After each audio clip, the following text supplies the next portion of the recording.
tak jumpa. Ke mana pergi? Allah, macam ni lah tuan. Lama tuan. Allah, macam ni lah. Alhamdulillah. Bukan apa, lama tak jumpa, sibuklah dengan kerja haraki lah. Walaupun lama tak mengajar, tetapi saya sibuk dengan program-program haraki dalaman dan saya sendiri dalam banyak tengah membuat satu kertas kerja untuk Dewan Ulama PAS Kawasan Yasin. Alhamdulillah.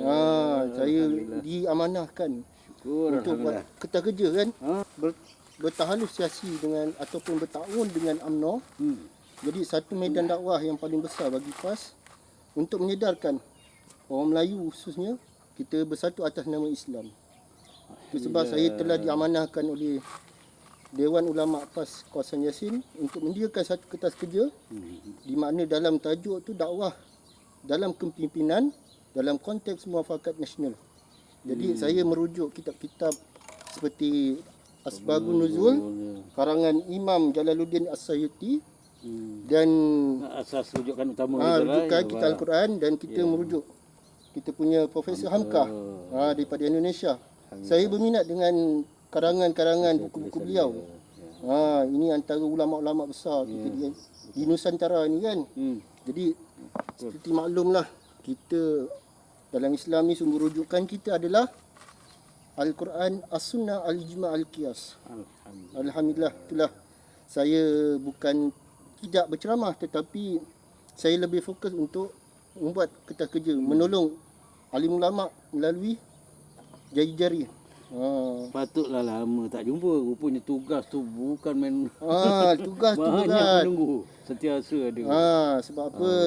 Selepas Allah Ta'ala uji saya dengan rumah tangga saya ambil inisiatif berhijrah ke Pantai Timur di Kelantan sementara berjumpa dengan sahabat-sahabat alim ulama sana untuk muhasabah untuk berubat. Alhamdulillah. Selepas tu saya balik ke kampung semula untuk menjaga ibu saya yang sakit. Sama-sama kita nak jaga arwah ibu saya tu. Inilah saya ambil kesempatan ada ilmu serba sedikit tu kita manfaatkan. Kita berjuang untuk agama Islam kan. Kita punya niat insya-Allah dalam surah Muhammad ayat 7 intan surullah yansurkum wasabidda aqdamakum. Barang siapa yang bantu agama Allah SWT, maka Allah Ta'ala pemudahkan segala urusannya. Kan?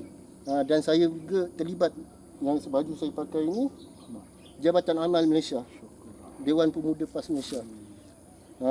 Saya banyak terlibat dengan misi-misi banjir, misi-misi kecemasan kan. Dan misi yang paling mencabar bagi saya pada tahun 2014 di mana banjir besar di negeri Kelantan. Saya berada di sana lah. Masa saya di Kelantan hampir dekat sebulan, saya bermustatin sementara di sana memberi khidmat. Duduk di pondok tu? Masa saya di Kelantan, saya numpang di pondok di Pasir Tumbuh. Saya berkhidmat untuk Jabatan Amal lah untuk kita bersihkan rumah-rumah mangsa-mangsa banjir lah. Itu sajalah. Sedikit kenapa saya lama menghilang tak jumpa. Orang tanya adalah Ustaz Hafiz ni dah tak ingat kampung, dah tak minat mengajar atau sebagainya. Saya sebenarnya daripada itu juga saya berkongsi perniagaan dengan bapa saudara saya yang ada di Kuala Lumpur dalam bidang servis aircon. Sebab kita lihat macam mana sahabat Nabi Abdul Rahman bin Auf, seorang ahli perniagaan kan, tetapi imannya cukup masya-Allah. Sanggup gadaikan dia punya harta untuk agama. Dan ada satu ketika mana Abdul Rahman Auf tertinggal takbiratullah bersama jemaah sembahyang berjemaah bersama Rasulullah. Bila ditanya, "Ya Rasulullah, macam mana aku nak tebus kesalahan aku tertinggal takbiratullah? Adakah dengan cukup aku menginfakkan harta perniagaanku untuk hari ini?" Rasulullah menjawab, "Tidak cukup ya Abdul Rahman." Jadi kita di kalangan sahabat Nabi ada juga ahli perniagaan, ada juga ahli ilmu. Dan kita orang Islam ni kita kena minta pada Allah SWT juga supaya diberi kefahaman dalam ilmu agama Allah SWT untuk amal diri kita. Macam mana Nabi SAW mendoakan anak angkat beliau Abdullah bin Abbas supaya faham ilmu agama. Kita tengok Abdullah bin Abbas faqih dalam beberapa hadis kan, insya-Allah. Itulah serba sedikit. Ya. Kenapa orang tanya, kenapa Ustaz Hafiz ni lama tak nampak? Allah, Alhamdulillah. Sekarang dah muncul balik. Boleh menyambung perjuangan. Nak berbakti pada masyarakat sekitar. InsyaAllah. Alhamdulillah, itu yang kita harapkan. Dan begitu juga anak-anak muda kita sekarang ni seolah macam ketanusan kepimpinan. Mana yang boleh dijadikan sebagai contoh, yang ikutan. Juga di samping itu juga kita perlukan strategi lah. Dalam perjuangan. Tenaga anak muda ni macam mana kita hendakkan supaya mereka terarah ke arah yang benar. Itu. Saya ambil iktibar pengalaman saya pernah menjadi anak muda. Ya. Saya alhamdulillah berkat didikan arwah atuk dan arwah nenek saya yang ketat disiplinnya dan dari segi pegangan agamanya agak cukup baik. Bermula saya bersekolah agama di Bandar Tangkak. Saya ambil STAM. Tetapi niat saya untuk menyambung pelajaran di Jordan ataupun Mesir terbantut. Alasan arwah atuk ni mungkinlah fikirannya lepas habis Jordan ataupun Mesir kau balik kampung kau jadi terlebay. Tapi tak apalah, kita meraihkan pandangan orang tua. Tak apalah, kita ambil juga bidang akademik ataupun bidang kemahiran yang mana sekarang ni cukup. Kalau dari segi ruang pekerjaan amat permintaan lah di pasaran. Dan hari ini ialah selepas pada itu saya belajar ambil dalam diploma electrical, dan lepas ambil diploma electrical tu saya ambil diploma tasawuf Islam. Tasawuf ni berkaitan dengan kepimpinan dan macam mana kita nak mentadbir satu negara ataupun organisasi. Dan lepas tu saya lepas belajar tu saya ikut kawan-kawan pergi ke Pantai Timur dan menetap di sana hampir 2 tahun. Saya belajar pondok di Pasir Tumbuh. Di sana kita mendalami ilmu agama. Tak semestinya kita seorang engineer kita tak boleh mendalami ilmu agama. Kita ambil macam contoh Ustaz Abdullah Khairi kan. Dia pernah cerita dengan saya, dia seorang engineer dulu. Bila dia balik bawa sijil engineer, bapak dia lempar. Lalu dia ambil keazaman untuk belajar agama. Alhamdulillah dia jadi seorang ustaz, seorang alim. Kan? Banyak saya ambil pengalaman ustaz-ustaz macam Ustaz Azhar Haidul contohnya. Seorang penyanyi rock. Tidak mustahil seorang menjadi seorang alim. Kan? Jadi saya ambil iktibar macam tu. Dan selepas belajar pondok tu, keluarga panggil balik ke kampung. Memang ramai seronok duduk di Kelantan ni. Negeri Serambi Mekah Malaysia ni kan. Dengan kos hidup yang murah. Suasana agama tu ada. Jadi bila saya balik ke kampung, saya ambil satu pendekatan, saya berkahwin. Kahwinan saya tak lama, mungkin Allah Ta'ala nak uji saya lah dengan satu sakit yang orang kata penyakit pelik, yang misteri lah. Penyakit pada isteri ke ustaz sendiri? Pada saya sendiri, ujian seorang da'i lah. Saya melepaskan dengan cara baik walaupun memendam kepahitan tu. Lepas tu saya pergi ikhtiar kan. Ikhtiar dan seterusnya bila alhamdulillah diberi kesembuhan oleh Allah SWT. Alhamdulillah. Saya berikhtiar kan. Allah Ta'ala beri satu ilham pada saya. Kebetulan keluarga saya ada tanah dusun. Saya bertani, berternak. Kan, untuk anak muda ni saya galakkanlah untuk menceburi bidang pertanian, penternakan, tumbuh makanan di negara Thailand khususnya. Kenapa? Kos sara hidup makanan terlalu murah. Sebab negara Thailand adalah negara pengeluar makanan. Dari segi penyelidikan cukup canggih. Malaysia pun kalah. Jadi saya sambil-sambil ni saya nak berjalan-jalan tengok rumah sahabat saya ni. Lama tak pergi. Dapat tahu je dia dah beli tanah berhampiran dengan satu lombong pasir yang tinggal lah. Jadi alhamdulillah lah. Tak ada ke mana lah saya buat kita sambil-sambil santai ni. Nak kita lihat pemandangan. Alhamdulillah Ni tasik lumbung pasir dan sebelah sana Sungai Chongong, Sungai Sepadan antara Melaka dan Johor. Rumah saya sebelah sana je. Cuma saya hari ni tergerak hati nak rumah sahabat ni saja-saja kan. Dah lama tak jumpa, kita hubungan silaturahim kan. InsyaAllah. Cuma saya nak pesan anak muda, jangan apa orang kata jijik nak pegang benda-benda kotor kan. Contohnya kalau kita buat peternakan ikan talapia kan. Sekilo ikan talapia sekarang, kalau ikan talapia merah dekat RM11 sekilo kan. Bayangkan kalau kita satu bulan kita buat collection, kita jual 20 kilo pun kita dah ada sumber rezeki insyaAllah kan. Kita kena banyaklah peluang anak-anak muda sekarang kan. Kerajaan pusat di bawah MAFI kan, Kementerian Asas Tani dan Industri Makanan pun banyak menyediakan peluang-peluang kan. Saya pun sendiri menjawat